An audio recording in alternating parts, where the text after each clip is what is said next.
Bien, entonces, efectivamente nuestro tema es hijos como saetas. Tiene mucho que ver con la responsabilidad de los padres en cuanto a la formación, la educación de los hijos. Vamos a tomar una porción del Salmo 127, ya habíamos visto allí en la primera conferencia que si el Señor no edifica la casa, en vano trabajan los edificadores.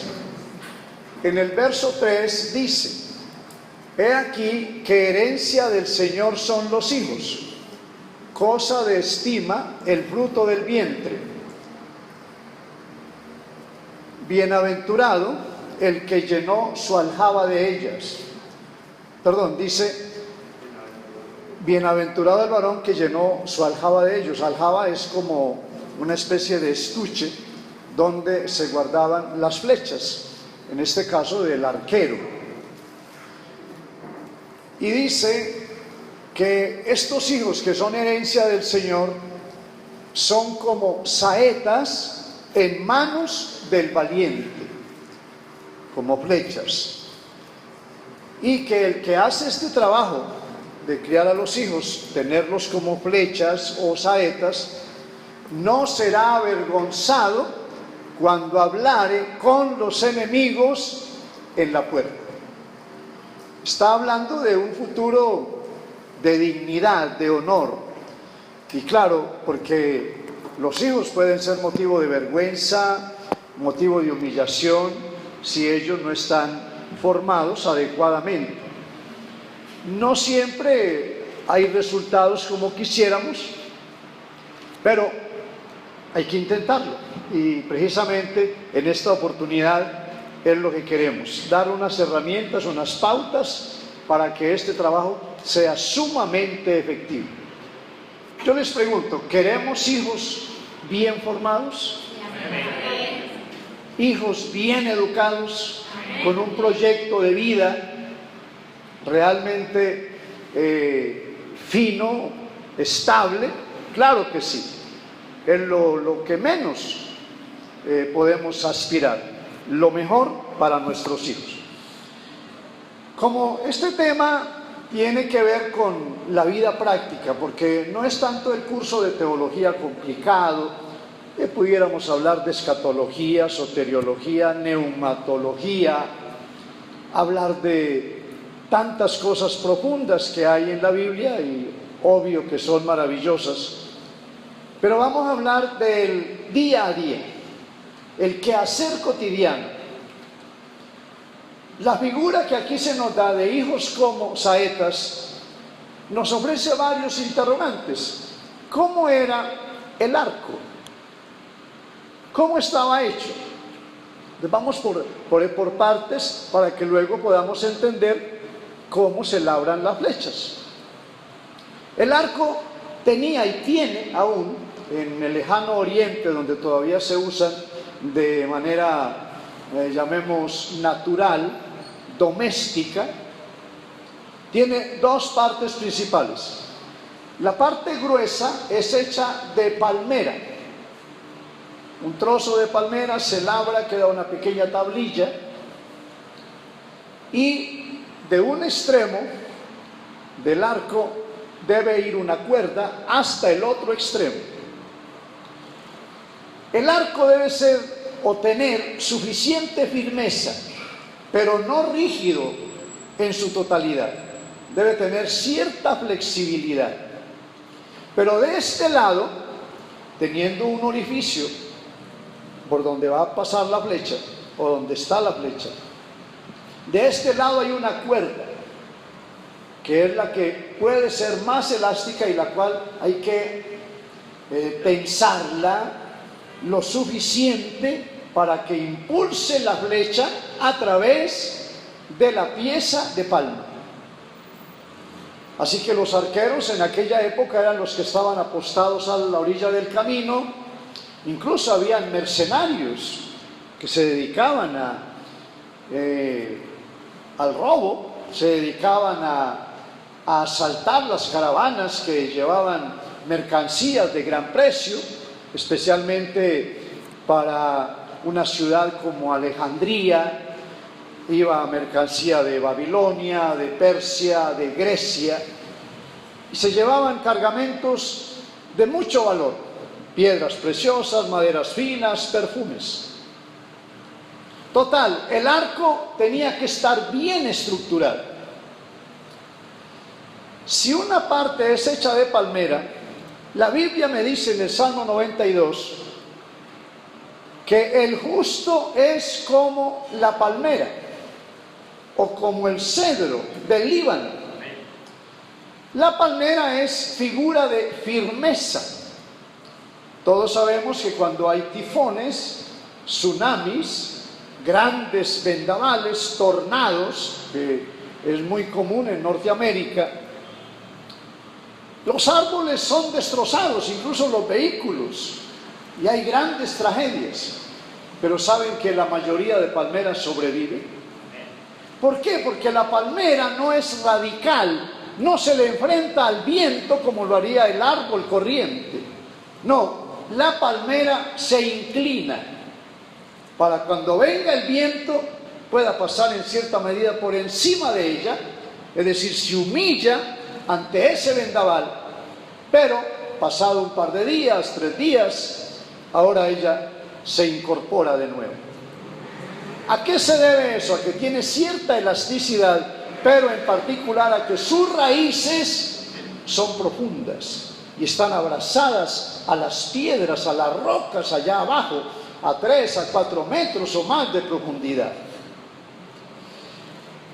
Esa parte del arco, la parte dura, flexible, es la figura del padre de familia.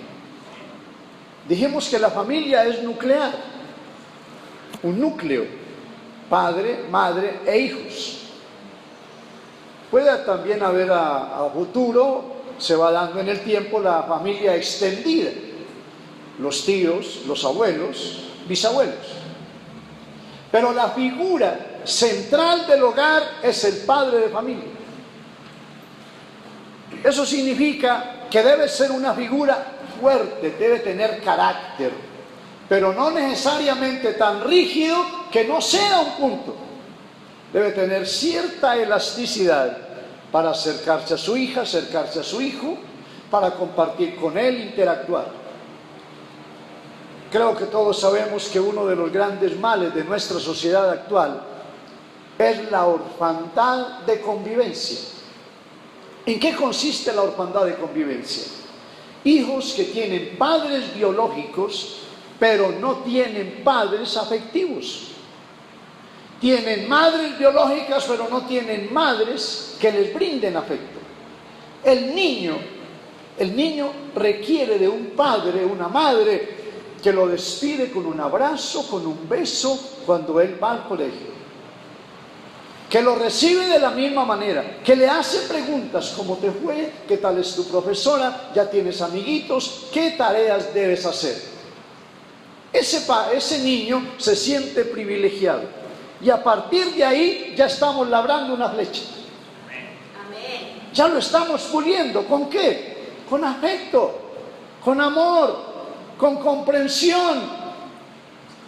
Bien, entonces el padre es la figura rígida, la mayor autoridad en el hogar. Si el padre de familia no tiene carácter, estamos en problemas. Bueno, hay señoras muy dominantes.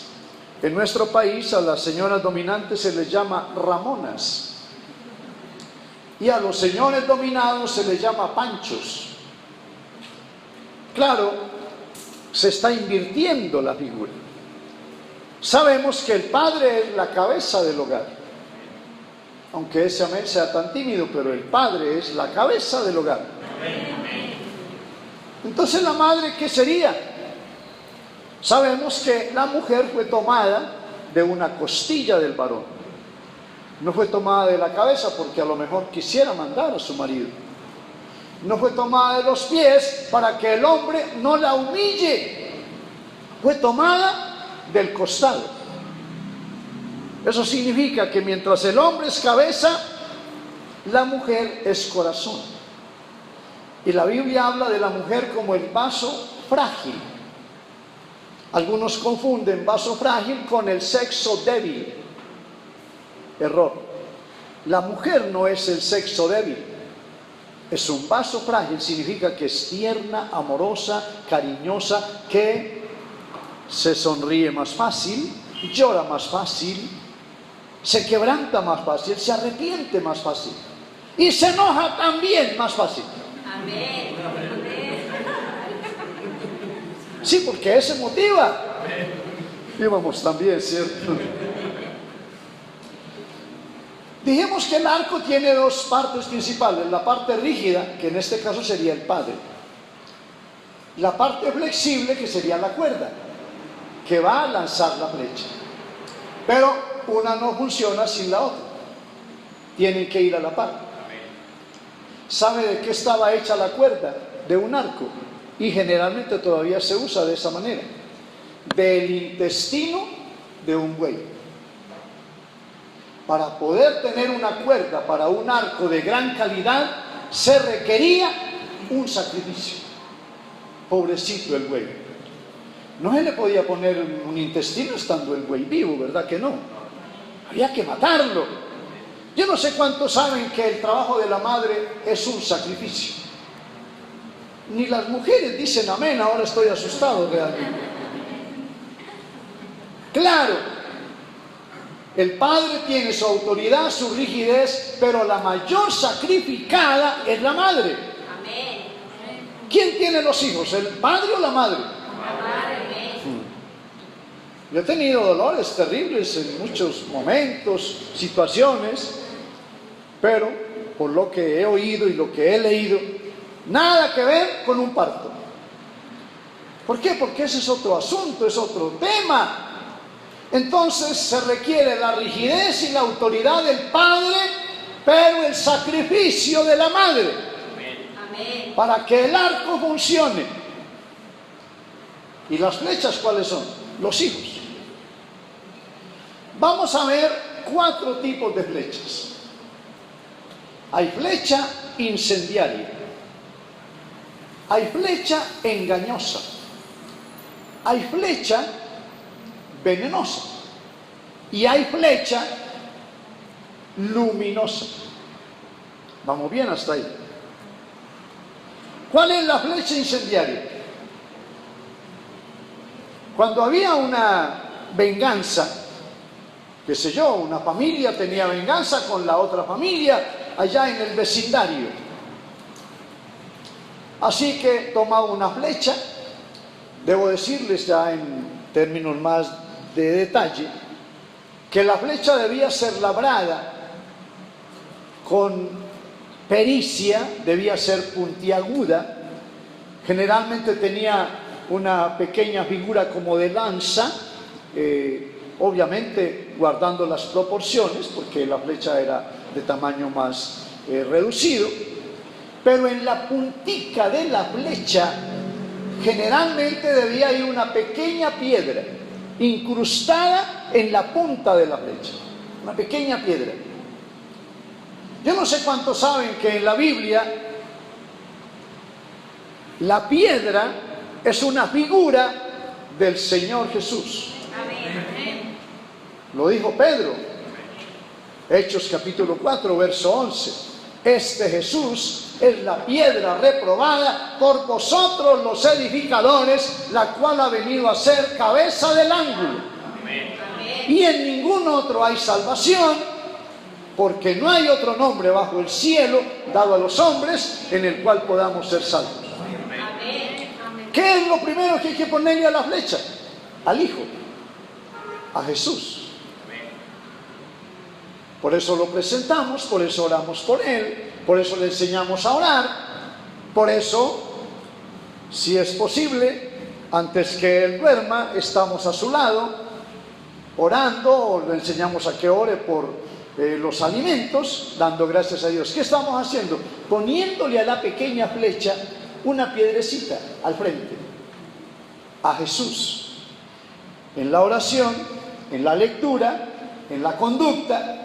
Y si esa piedrita queda bien incrustada en nuestra flecha, hijo o hija, esa flecha llegará bien lejos. Alabado sea el nombre del Señor.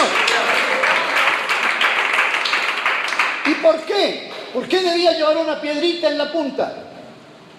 Para que pudiera dominar el viento.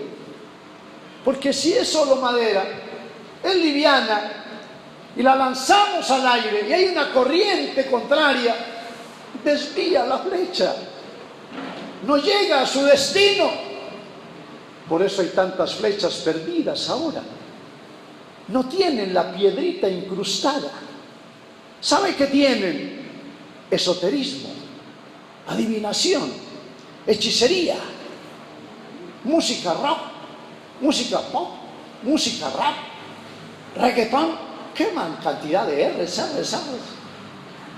Esa manera de formar o de pulir flechas está produciendo unos resultados catastróficos, porque esas flechas no tienen peso, son ultra livianas, y por eso el viento se las lleva para cualquier lado. Y claro, de ahí, de esa diversión supuestamente sana, o de jóvenes o reuniones que tienen perfil de tertulia, esa flecha es desviada a la drogadicción, a la prostitución, a las pandillas, al robo, al crimen. Pero nuestras flechas no pueden ser desviadas a ningún lado de eso, porque llevan una piedra al frente.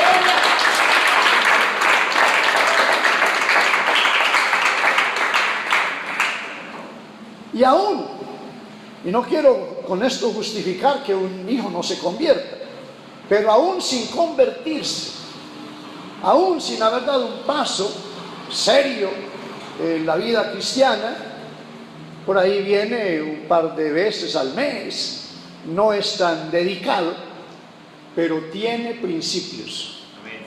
Y a él lo invitan allá a la discoteca, lo invitan a la droga, lo invitan a la degradación moral, y él dice: no, es verdad que no estoy tan dedicado en la iglesia, no soy tan, digamos, entregado, me gustan cosas todavía de este mundo, pero hasta allá yo no puedo ir. A mí me enseñaron que debo tener temor de Dios. ¿Cierto que esto nos debe alegrar en gran medida? Entonces la flecha incendiaria se le pone en la punta, que de pronto puede ser tela, un poco de paja, y se impregna en un líquido inflamable. Hoy sería fácil tener petróleo, tener gasolina, en fin. Pero anteriormente se embadurnaba de aceite. Y entonces, una vez que estaba impregnada la paja o los trapos, la tela, en aceite, ahora se le ponía fuego. Y luego se lanzaba al cultivo de trigo, o al cultivo de cebada, o a la casa de paja. El viento hacía lo demás. Flecha incendiaria. Terrible catástrofe por una sola flecha que caía en el cultivo o caía en la casa, o incluso en una ciudad. ¿Y cómo funciona a nivel de los hijos? Santiago nos cuenta algo muy interesante en el capítulo 3 de su libro, que lo dedica prácticamente todo para hablar del problema de la lengua. Y dice que la lengua es como un pequeño fuego. Y ese pequeño fuego puede incendiar una pradera. En términos más castellanos, un hijo labrado como flecha incendiaria es un hijo chismoso. ¿Y dónde aprende eso? Pues ¿dónde lo están labrando? ¿Quién le está enseñando a contar lo que no debe contar? A criticar lo que no debe. hablar lo que no sabe, porque el chismoso habla lo que no sabe, lo que se imagina. Entonces ese niño oye de sus padres que hablan de Claudia la tía, hablan de Lorena la prima, hablan del pastor, hablan del diácono, hablan de la abuela, y está siendo labrado para que él haga exactamente lo mismo. Y algo que es de familia, resulta que al día siguiente lo saben los alumnos de la escuela y los profesores. Pero ¿y quién habló de eso? ¿Quién vino a decir que Raquelita, que apenas tiene 14 años, está embarazada? Y ni siquiera se sabe si es verdad.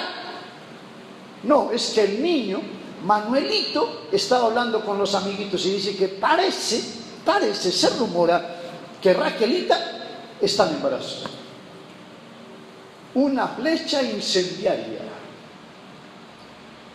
Eso va a causar grandes problemas y va a causar discordias, separaciones de familias, porque alguien fue y llevó una noticia distorsionada, que a alguien se le ocurrió. La mayoría de chismes son imaginaciones. Pero cuenta, ¿y cómo sabes? ¿Qué pruebas tienes? No tengo ninguna. Es que me contaron. Y vaya, averigüe quién le contó.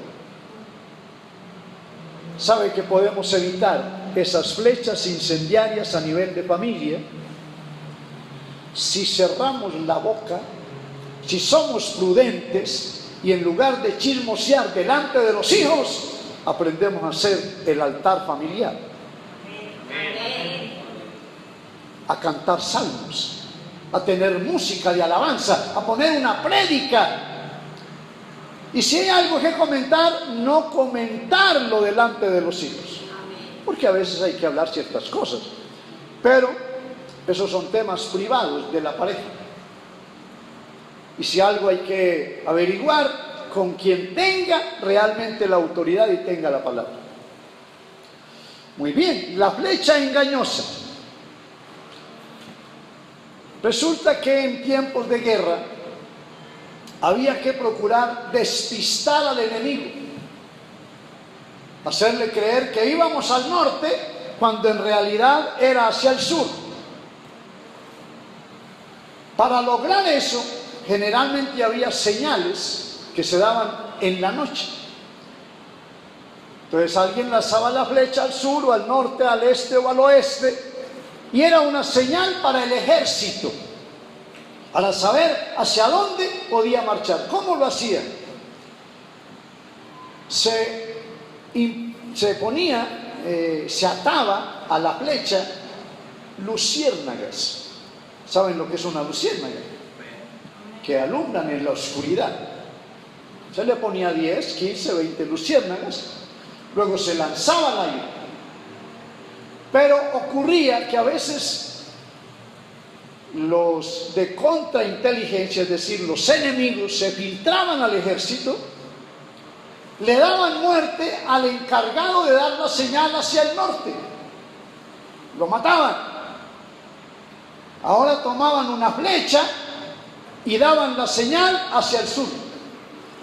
Y claro, al sur estaban las emboscadas y moría gran cantidad de soldados a causa de una flecha engañosa que señaló el camino que no era, porque el enemigo se filtró y nos hizo una terrible trampa. ¿Qué es un hijo labrado como flecha engañosa? Ese hijo que aprende a mentir. Ejemplo sencillo. Alguien toca la puerta. La niña está preparada para abrir porque seguramente es la hora en que llega el cobrador. Se pagan cuotas, hay compromisos, hay gente que tiene cosas lindas en la casa, pero debe más de lo que tiene. Cuota aquí, cuota allá. Así que la niña abre la puerta, el caballero dice, por favor dile a tu mami que salga. Mi mami no está. Ah, bien, niña. ¿Y tu papi? También se escondió. ¿Quién le dijo a la niña que mintiera así tan abiertamente? Los propios padres. Están labrando una flecha engañosa. ¿Por qué no sale usted y pone la cara? ¿Por qué no le dice, deme plazo? Disculpe, le voy a dar 2 cuotas juntas la próxima semana. O para que sea más práctico, no se meta en deudas que no puede pagar. Pero no ponga a los niños como conejillo de indias para que ellos mientan. En el colegio, el niño no lleva la tarea, pero la madre o el padre lo adiestra, dice, es que estuvo enfermo, diga que estuvo enfermo. Y cuando la profe le pregunta, usted pone la cara así delgada. Estuve muy enfermo, y los ojos hundidos como para la espalda. Hermanos, aprendamos a decir la verdad. Sabía que la armadura del creyente dice estar con toda la armadura de Dios. La primera pieza de la armadura que se señala es el cinturón. Ceñid vuestros lomos con la verdad. Amén. Yo no sé cuántos creen, sabemos, nos identificamos que Jesús es la verdad. Amén. Y un seguidor de Él dice la verdad, vive en la verdad, predica la verdad. Entonces nuestras flechas no se pueden labrar con engaño, se deben labrar con la verdad. Y eso se enseña desde la primera infancia. Usted no permita o no se dé el lujo de querer enseñarle a su hijo de 18 o 20 años. Ya es un adolescente, ya es una personota enorme, más alto que usted, más corpulento, y ahora viene a darle clase de buenos modales. Cuando de niño, cuando apenas estaba comenzando, lo enseñó a mentir, lo enseñó a robar, lo enseñó a decir lo que no era. ¿Estamos de acuerdo entonces en que debemos labrar bien nuestras flechas? Amén. La flecha venenosa. La número 3, mortal. Se tomaba el veneno de una serpiente, se aplicaba a la punta de la flecha, incluso se protegía con un poco de sebo para que el veneno no se pierda en el aire, que se conserve allí, y se le lanzaba al enemigo. Si no moría por la herida de la flecha, que a veces no era una herida, llamemos mortal, podía ser en un brazo, podía ser en el costado, y obviamente la herida de la flecha no era mortal. Pero si llevaba veneno, así fuera en un brazo, así fuera en una extremidad, ya el torrente sanguíneo se encargaba de lo demás.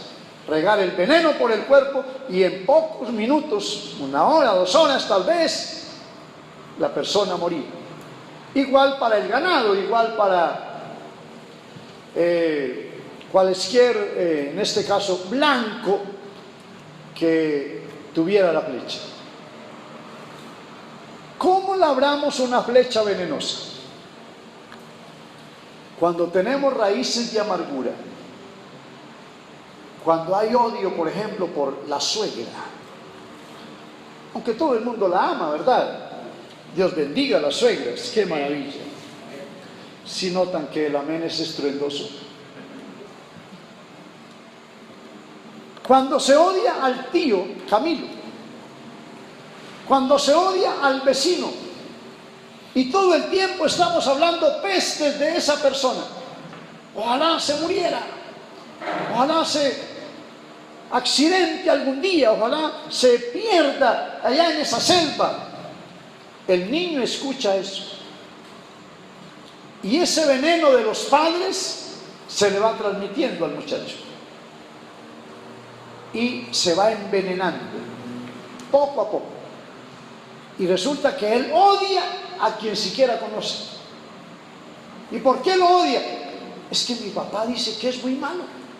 Y es que mi mamá me ha contado. Pero usted alguna vez fue, usted compró. No, yo no sé nada. Pero es que eso es lo que dice mi mamá. Flecha envenenada. ¿Qué nos enseña esto? Que nuestro lenguaje, nuestro trato a nivel familiar debe ser con palabra sana, palabra limpia, palabra de perdón, de amor, de comprensión. Y lo mismo, así fuera cierto que hay algo que decir de esa persona, háblelo en pareja, háblelo discretamente. Ellos no deben saber eso. ¿Cómo vamos hasta ahí?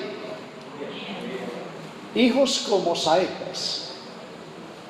Uy, hermano, pero lo que hemos visto todo es negativo, incendiaria, la flecha engañosa, la flecha venenosa. Entonces, ¿qué nos queda? ¿Qué nos queda? Pues seguir trabajando, porque tenemos que corregir esa situación. Ahora viene la flecha luminosa. ¿Y cómo es la flecha luminosa? Es la que va en la dirección correcta. Esa flecha lo que hacía era iluminar una parte del firmamento o de la atmósfera para mostrar el camino que debía seguir el ejército. Pero esta no era engañosa, esta era en serio, era todo debidamente calculado. Y si mostraba el este o el oeste, el norte o el sur, toda la tropa se preparaba para ir hacia ese lugar. ¿Cómo labramos flechas luminosas en el hogar? Aquí llegó lo bueno. Me dice el Salmo 119 y el verso 105: lámpara es a mis pies tu palabra y lumbrera a mi camino.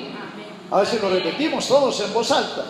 Lámpara es a mis pies tu palabra y lumbrera a mi camino. Cuando al niño le enseñamos la palabra, le ponemos no solamente la piedrecita, sino la lámpara. ¿Y dónde va a ser flecha luminosa? Primero en la familia. Qué niño tan educado, qué niño tan tranquilo, qué niña tan decente, qué amable, cómo saluda, cómo se despide y se sienta ahí a esperar que le digan qué hay que hacer.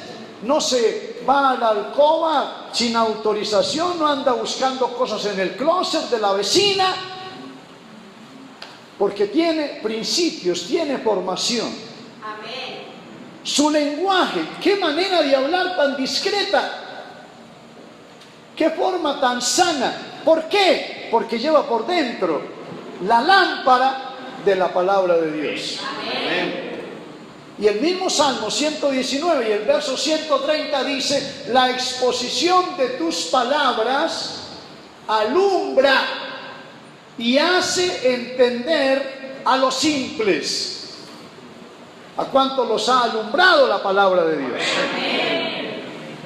Como nos alumbró a nosotros, va a alumbrar a los hijos. Aquí quiero comentarles algo que a mí me sorprende, posiblemente a usted también.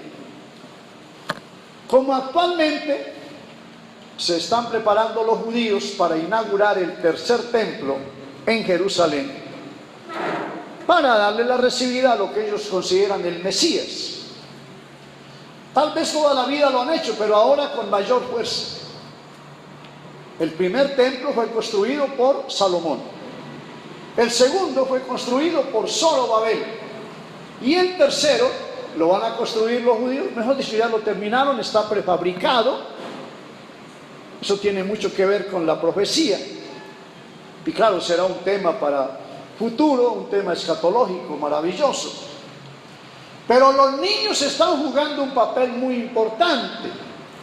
A los 12 años, el niño es dedicado a una preparación intensa para el ministerio, ya sea sacerdotal, ya sea levítico, ya sea para presentar ofrendas, todo lo que la ley dice tocante al culto hebreo.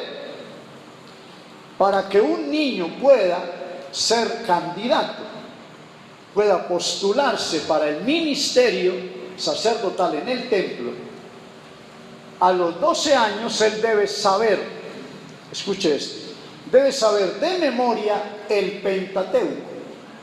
¿Qué es el Pentateuco? Génesis, Éxodo, Levítico, Números y Deuteronomio. 5 libros, ese es el Pentateuco. La palabra pente quiere decir 5, teuco quiere decir volumen. Volumen de 5 libros. ¿Qué significa? Que esa flecha es muy luminosa porque ya tiene en su mente nada menos que 5 libros de la Biblia de memoria. A mí me da vergüenza, porque resulta que nosotros poco grabamos la palabra. A veces el pastor dice, vamos a tener una lluvia de versículos. ¿Qué lluvia? Apenas cae una que otra gotera. Alguien dice, no matarás. Otro dice, Jesús lloró. Y sí que va a seguir llorando, porque con esa escasez de palabra. Entonces, si un niño se aprende 5 libros de memoria a la edad de 12 años, yo me pregunto, ¿cómo estamos educando nosotros? ¿Cuánto saben nuestros hijos? ¿Hasta dónde es luminoso nuestro hijo? Les decía que la primera parte que ilumina es la familia, pero luego debe ser ejemplo en el vecindario. No es el que tira piedra, no es el que raya paredes, no es el que anda haciendo grafitis. ¿Cómo va su hijo en eso? Resulta que es flecha luminosa en la escuela. Es flecha luminosa en el colegio. Es luminosa en la universidad.